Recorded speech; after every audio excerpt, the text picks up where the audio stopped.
Hello दोस्तों, कैसे हैं आप लोग? अच्छे तो है ना? ध्यान तो रखते हैं ना? आप अपना किसी और के भरोसे तो नहीं छोड़ा आपने? चलिए, आज हमें क्या पढ़ाना था? अध्याय 8 के मैंने कल प्रमेय 2 करा दिया था ना इसकी पहले वाली क्लास में। अब प्रमेय 8.1 और 8.2। आज हमें प्रमेय पढ़ानी है 8.3 और 8.4, 8.4 और 8.5 प्रमेय। देखो 8.3 प्रमेय क्या कहती है, मैं इनको जल्दी से बता के निकल जाऊंगा क्योंकि इनको प्रूफ मैं बाद में अपलोड करूंगा जब ये पूरी मैथ खत्म हो जाएगी। ठीक है, अभी आप केवल क्वेश्चन पे विशेष फोकस करिए क्योंकि प्रमेय बहुत कम ही आपके उसमें बिल्कुल ना के बराबर एग्जाम में पूछती है। ठीक है, तो अभी आप जान लो केवल प्रमेय कह क्या रही हैं। इसके बाद इनका जो प्रूफ होता है ना, जैसे हम लोग क्वेश्चन को प्रूफ करते हैं वैसे ही इनका भी एक प्रूफ होता है। वो प्रूफ मैं तब बताऊंगा। ठीक है, तो जैसे प्रमेय 8.3 क्या कहती है, यदि एक चतुर्भुज, मतलब कोई एक ऐसा चतुर्भुज है जो हमने ऐसे बना लिया। चतुर्भुज की परिभाषा क्या होती है, जरा राशि बताओ। कल मैंने लिखवाई थी चतुर्भुज की परिभाषा।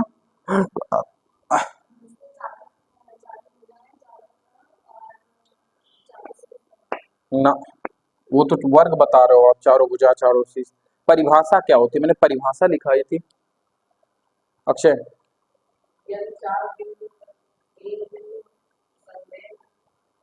हाँ, संदेह ना हो, उनको आपस में मिलाने पे जो आकृति बनती है चतुर्भुज कहलाती है। तो वही हमने बना लिया भैया। 4 बिंदु हैं, 3 संदेह नहीं है, 2 संदेह हो सकते हैं, 3 संदेह नहीं हो सकते, हमने बना लिया।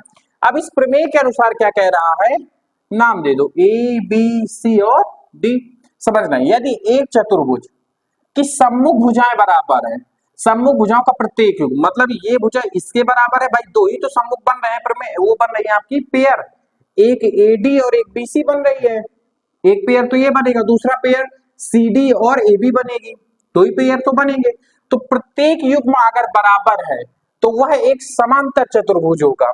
मतलब समझो ये क्या कहना चाह रहा है प्रमेय, हमसे क्या कह रही है, यदि एडी बराबर होगा बीसी के, ये हो जाए, प्लस सीडी बराबर हो जाए एबी के, तो ये जो आकृति का निर्माण होगा उसे हम समांतर चतुर्भुज कहेंगे, समांतर चतुर्भुज कहेंगे।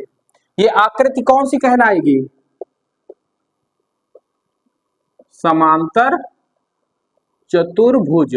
हालांकि मैं आपको जब इसके चतुर्भुज के प्रकार पढ़ाया था तो मैंने बताया था ना कि जब किसी त्रिभुज के सम्मुख भुजाएं आपस में बराबर हो और कोई भी कोण 90 अंश ना हो, कोई भी कोण 90 अंश ना हो, तो कौन सी आकृति कहलाएगी आपकी? समांतर चतुर्भुज कहलाएगी, जिसके आमने सामने की भुजाएं बराबर होती हैं।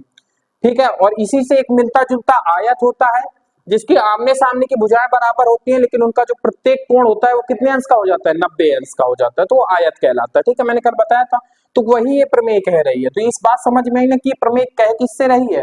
तो जब जब भी हम क्वेश्चन को सॉल्व करेंगे तो उसमें एक बात आप विशेष तौर पे ध्यान रखेंगे कि जब भी हमें किसी त्रिभुज को समांतर सिद्ध करना हो, समांतर चतुर्भुज सिद्ध करना होगा, तो हमें उसकी आमने सामने की भुजाएं बराबर सिद्ध करनी पड़ेगी। ठीक है, किस प्रमेय से? प्रमेय से 8.3 से। ठीक है, समझ में आया।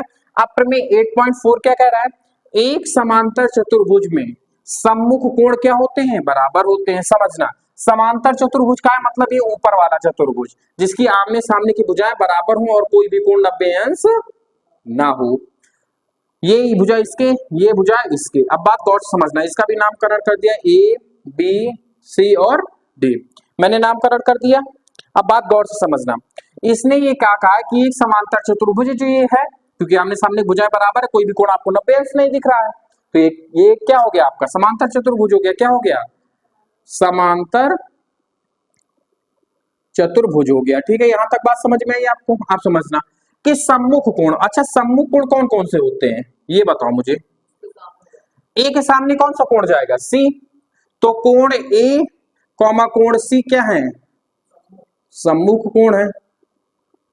यहां तक बात समझ में? उसी प्रकार से कोण डी, कोण बी के सम्मुख होगा, सम्मुख कोण है। अब कह क्या रही है समझना, सम्मुख कोण बराबर होते हैं, मतलब कहने का कि कोण ए बराबर हो जाएगा कोण सी के, कोण डी बराबर हो जाएगा कोण बी के।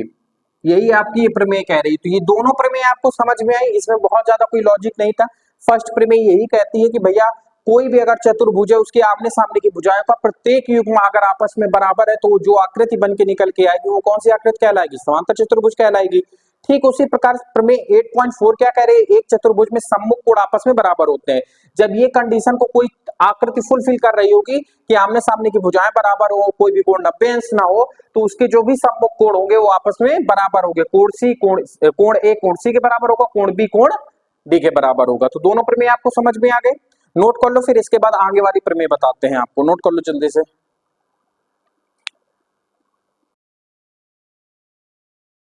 चलिए हो गया आपका। अब बात करते हैं प्रमेय 8.5 और प्रमेय 8.6 की।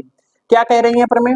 यदि एक चतुर्भुज में सम्मुख कोण प्रत्येक युग्म बराबर हो तो वह समांतर चतुर्भुज होगा। समझना, जैसे एक चतुर्भुज में मतलब हमें एक चतुर्भुज बनाना है जिसकी आमने सामने की भुजाएं, कोई कंडीशन इसमें अभी फिलहाल नहीं दी गई क्योंकि चतुर्भुज का है, कुछ भी हो सकता है। केवल 4 भुजाएं हमें बताया है, हमने 4 भुजाएं ऊद बिलाप वाली ऐसे बना लिया हमने।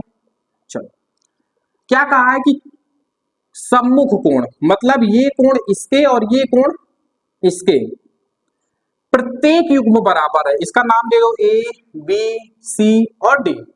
मतलब इसने दिया है या फिर ये कह रहा है, कथन है, क्या कह रहा है कि यदि कोण ए बराबर हो जाए कोण सी के और कोण डी बराबर हो जाए कोण बी के, जैसे ये दोनों कोण आपस में सम्मुख कोण आपस में क्या हो जाए? बराबर हो जाए, तो वह एक समांतर चतुर्भुज होगा। अब समांतर चतुर्भुज की कंडीशन क्या होगी? आमने सामने की भुजाएं बराबर है, मतलब ये भुजा इसके बराबर हो जाएगी, ये भुजा इसके बराबर हो जाएगी। ध्यान करो, इसके पहले वाली जो प्रमेय थी प्रमेय 8.4 वो जस्ट इसका उल्टा थी। एक समांतर चतुर्भुज के सम्मुख कोण आपस में बराबर होते हैं। यहाँ ये क्या कह रही है भाई? समांतर चतुर्भुज कहती है तो जाहिर सी बात है उसने आमने सामने भुजाएं बराबर कर दी। अगर वो कह रहा है कि किसी भी चतुर्भुज के आमने सामने भुजाएं बराबर है तो सम्मुख कोण आपस में बराबर होंगे। इसमें ये क्या कह रहा है? अगर किसी चतुर्भुज के सम्मुख कोण आपस में बराबर है तो उसके आमने सामने भुजाएं बराबर होगी, अर्थात वो कौन सा चतुर्भुज बनेगा? समांतर चतुर्भुज बन जाएगा। कौन सा चतुर्भुज बन जाएगा? समांतर चतुर्भुज बन जाएगा। इतनी बात समझ में। अब हम बात करते हैं समांतर चतुर्भुज के विकर्ण एक दूसरे को समद्विभाजित करते हैं। अच्छा, समद्विभाजित का मतलब क्या होता है ये बताओ मुझे। फिर समान भागों में बांटते हैं, ठीक है। समद्विभाजित का मतलब क्या होता है? समान भागों में बांट, ठीक है, आप समझना है। जैसे कहा कि एक समांतर चतुर्भुज, इसको विशेष आप लोग विशेष तौर पे ध्यान रखिएगा। किसी भी चतुर्भुज की बात नहीं कहा है, किस चतुर्भुज की बात कहा है? समांतर चतुर्भुज, मतलब आमने सामने की भुजाएं बराबर हो। खींचा हमने एक समांतर चतुर्भुज ए बी सी। अच्छा, विकर्ण क्या होते हैं राशि जरा बताओ मुझे। एसी मतलब किसी चतुर्भुज के जब सम्मुख कोणों को सम्मुख बिंदुओं को आपस में मिला दिया जाता है तो जो भी रेखा प्राप्त होती है उसकी क्या कहलाती है? विकर्ण कहलाती है। जैसे एक ये विकर्ण हो गया, एक इसका ये विकर्ण हो गया।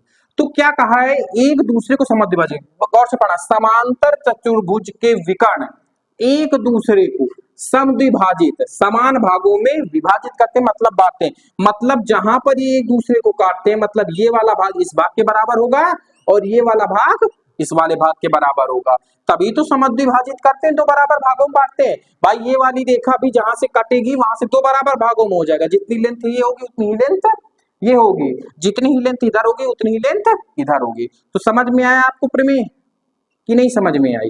ये दोनों प्रमेय, ठीक है, ठीक है। नोट कर लो, फिर आगे बात करते हैं। नोट करो जल्दी से फटाफट। चलिए हो गया आपका ये। अब बात करते हैं प्रमेय 8.7 की और प्रमेय 8.8 की। देखिए ये दोनों प्रमेय क्या कहती हैं, समझने की कोशिश करते हैं। क्या कह रही? यदि एक चतुर्भुज के विकर्ण एक दूसरे को समद्विभाजित करते हैं तो वह समांतर चतुर्भुज होगा। कहने का मतलब इससे पहले वाली प्रमेय भी तो यही बात कह रही थी, पर उसने क्या कहा था कि यदि कोई समांतर चतुर्भुज है तो उसके विकर्ण एक दूसरे को किसमें काटते हैं? समान द्विभाजित करते हैं, मतलब दो बराबर भागों में बांटते हैं। अब इसने क्या कहा है? जस्ट उल्टा बात कह दिया है कि यदि किसी चतुर्भुज के विकर्ण एक दूसरे को समद्विभाजित करते हैं तो वह एक समांतर चतुर्भुज होगा। पहले कंडीशन क्या थी कि कोई समांतर चतुर्भुज के विकर्ण एक दूसरे को समद्विभाजित करते हैं। उल्टा समझ में आ रहा है ना आपको? एक बार वो मतलब विकर्ण को समद्विभाजित करके समांतर चतुर्भुज सिद्ध करा रहा है और एक बार समांतर चतुर्भुज कह के विकर्ण को बराबर समद्विभाजित करा रहा है, ठीक है। देखते हैं क्या कह रही है ये प्रमेय। यदि एक चतुर्भुज के विकर्ण एक दूसरे को समद्विभाजित करते हैं, मतलब जैसे मैंने कहा कि ये आपका कोई चतुर्भुज है, यदि नामकरण कर देते हैं ए बी सी और डी। अब इसने क्या कहा है कि यदि एक चतुर्भुज के विकर्ण एक दूसरे को क्या करते हैं, समद्विभाजित करते हैं, दो बराबर भागों में बांटते हैं, मतलब ये इसके बराबर हो जाए, सॉरी ऐसे ये इसके बराबर हो जाए और इसको वो मान लो, तो समझना कंडीशन क्या कह रहा है, दिया है भाई, यही तो लिखते हैं हम लोग, क्या क्या दिया गया है, ओडी बराबर हो जाए ओबी के, ठीक है, एओ बराबर हो जाए ओसी के, मतलब ये इसके बराबर हो जाए, ये इसके बराबर हो जाए, तो जो भी चित्र हमें प्राप्त होगा वो क्या होगा, समांतर चतुर्भुज होगा। नहीं समझ में आया, मेरे हिसाब से आपको समझ में आएगा। और समांतर चतुर्भुज की कंडीशंस क्या होती हैं कि आमने सामने की भुजाएं बराबर हो, कोई भी कोण अप्यांश ना हो, तो ये भुजा इसके बराबर हो जाएगी, ये वाली भुजा इस वाली भुजा के बराबर हो जाएगी, और ये एक कैसा चित्र बन जाएगा हमारा, समांतर चतुर्भुज बन जाएगा। समझ में आई बात के लिए प्रमेय 8.7 यही प्रमेय कह रही है, ठीक है। अब बात करते प्रमेय 8.8 की, क्या कह रही है, यदि कोई चतुर्भुज, इसमें समांतर की बात नहीं किया हुआ, यदि कोई चतुर्भुज एक समांतर चतुर्भुज है, अब देखो यहीं पे उसने कंडीशन दे दिया, समांतर चतुर्भुज की कंडीशन क्या है, आमने सामने की भुजाएं बराबर है, चतुर्भुज होता है यदि, अच्छा ये कंडीशंस नहीं दिया गया है, ये पहले सिद्ध करा रहा है कि कब होगा एक चतुर्भुज कब समांतर चतुर्भुज होगा, यदि उसके सम्मुख भुजाओं का युग्म बराबर हो और समांतर हो। अच्छा इसमें कई टर्म यूज किए गए हैं, युग्म यूज किया गया है, समांतर यूज किया गया है और सम्मुख यूज किया गया है। देखो ये आप शब्द जानते हो, ये शब्द जानते हो, और समांतर, समांतर मैंने बताया भी था, अब फिर से पूछे समांतर चतुर्भुज क्या होता है, राशि बताओ, मतलब समांतर क्या होती है, समांतर रेखाएं क्या होती है,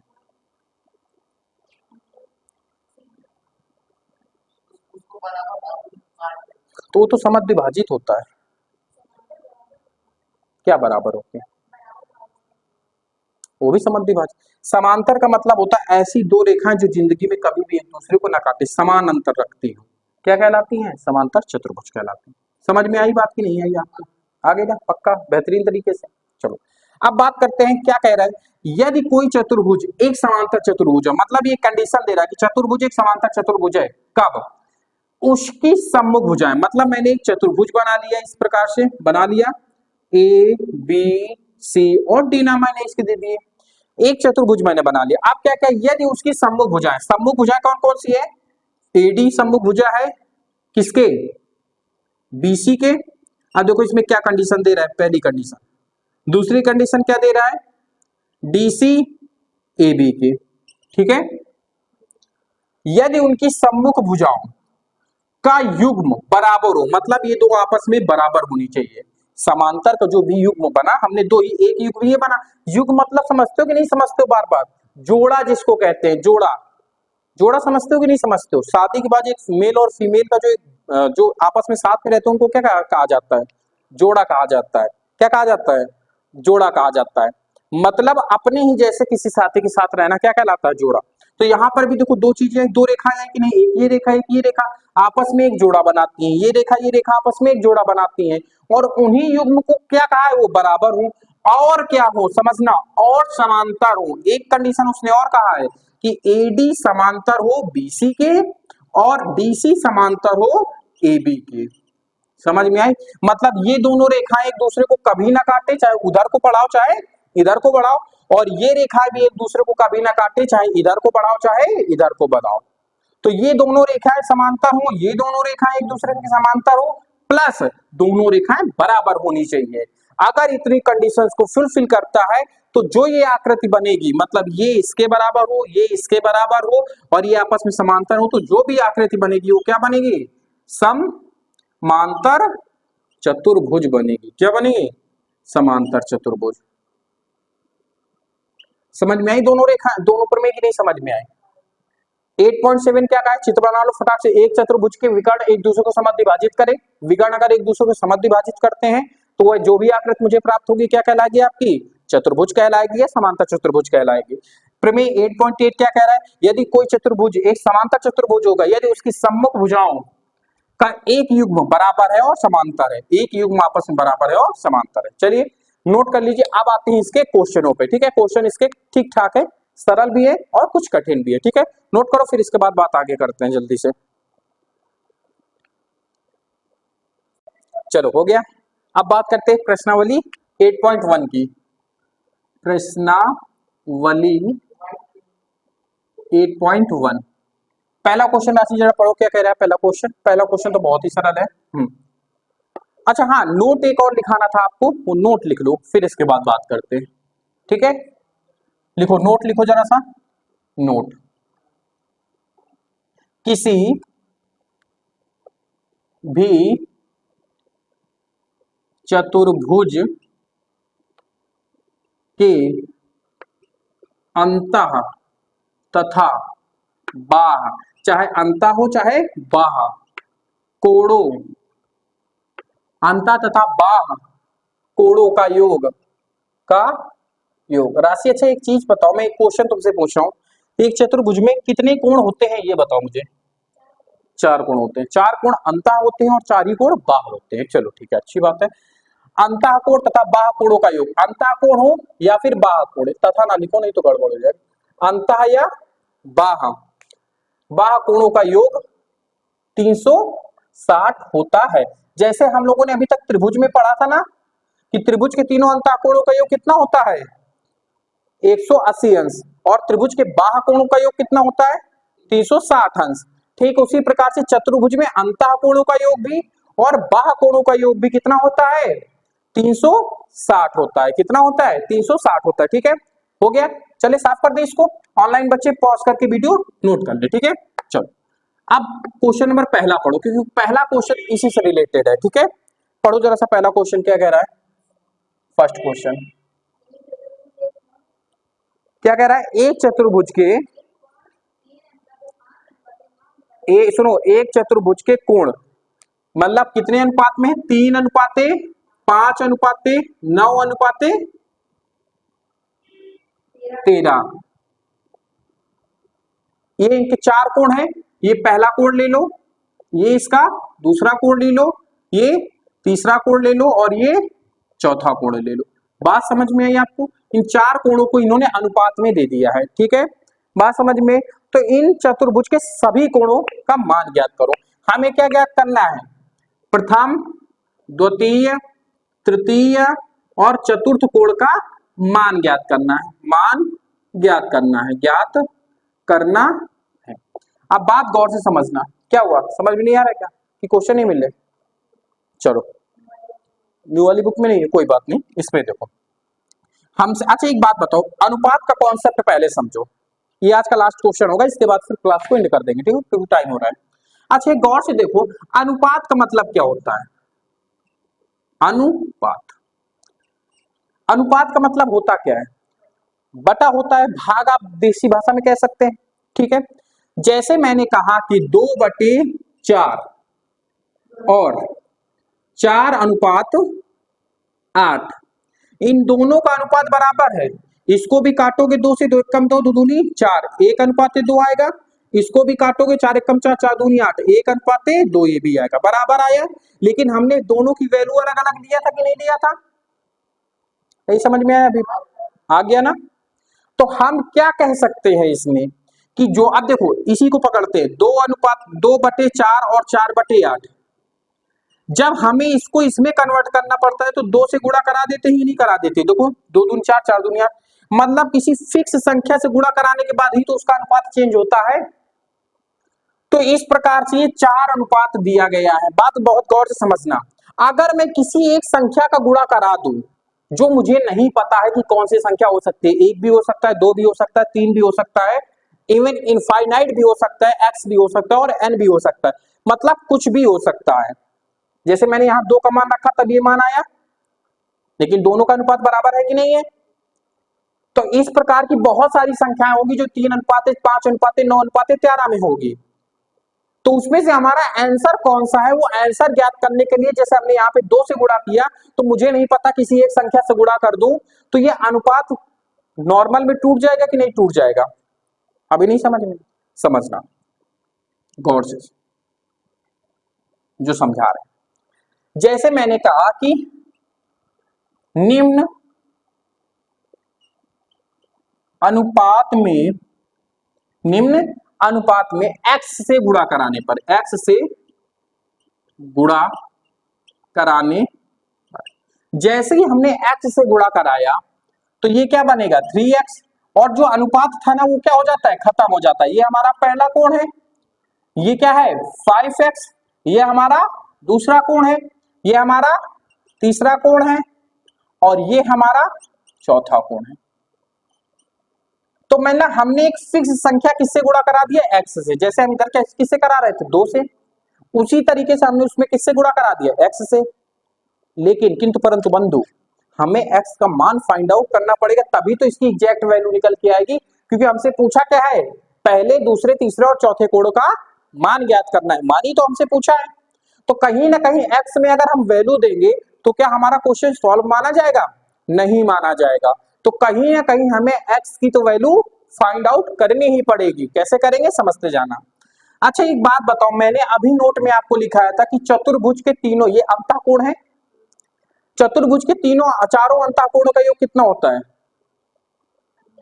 हाँ 360। तो इन सबको जोड़ दें और 360 के बराबर कर सकते हैं, क्योंकि ये कोण ही तो दिए गए हैं चारों। तो हम क्या करेंगे, कोण फर्स्ट, सेकंड, थर्ड और फोर्थ को आपस में क्या करने पर, जोड़ने पर। अब जैसे हम इनको जोड़ेंगे तो क्या हो जाएगा 3x plus 5x plus 9x plus 13x बराबर किसके हो जाएगा 360 के। क्योंकि हम लोग अभी पढ़ चुके चतुर्भुज के चारों अंतःकोणों का योग कितना होता है 360 अंश होता है। जोड़ लो इनको, 5 3 8x, 9 8 17x, 17 और 13 30 अंश, 30x हो गया, किसके बराबर हो गया, तो x की वैल्यू यहां से निकल आएगी 360/30। ये जीरो से ये जीरो कितना आ गया 12। अब जब x की मान कितना आ गया हमारा 12 आ गया, जैसे ही x का मान 12 आ गया तो हम सब जगह क्या रख देंगे 12। तो यहाँ पे हम क्या लिखेंगे, x का मान रखने पर। जैसे ही हम x का मान रखेंगे तो यहां पर भी हम तो यही काम करेंगे, ऐसे ही आपको लिखना है, यहां पर भी आपको ऐसे ही लिखना है, यहां पर भी आपको ऐसे ही लिखना है। अब जैसे ही आप लिखेंगे तो 3 गुणे 12, यहां कितना हो जाएगा, सॉरी 3 गुणे 12, 5 गुणे 12, 9 गुणे 12 और 13 गुणे 12, 12 12 5 32 36। तो पहला कोण कितने अंश का होगा 36 अंश का, 12 पंचे 60 अंश, दूसरा कोण 60 अंश का, तीसरा 12 नहीं है 108, 13 गुणे 12। अब जब इस प्रकार का गुणा करना हो तो ये भी ट्रिक सीख लो। 13 को क्या लिख सकते हैं या फिर 12 को क्या लिख सकते हैं, 10 + 2 लिख सकते हैं। 13 में 10 का गुणा कराओगे 130 आएगा, और 12 में 13 में 2 का गुणा कराओगे 26 आएगा। 130 और 26, 130 और 20 55 156। देखो जरा गुणा करा के देखो क्या सही है कि नहीं।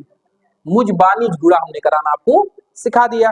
राशि बेटा करके देखो जरा सा, आ रहा है ना, पक्का कंफर्म।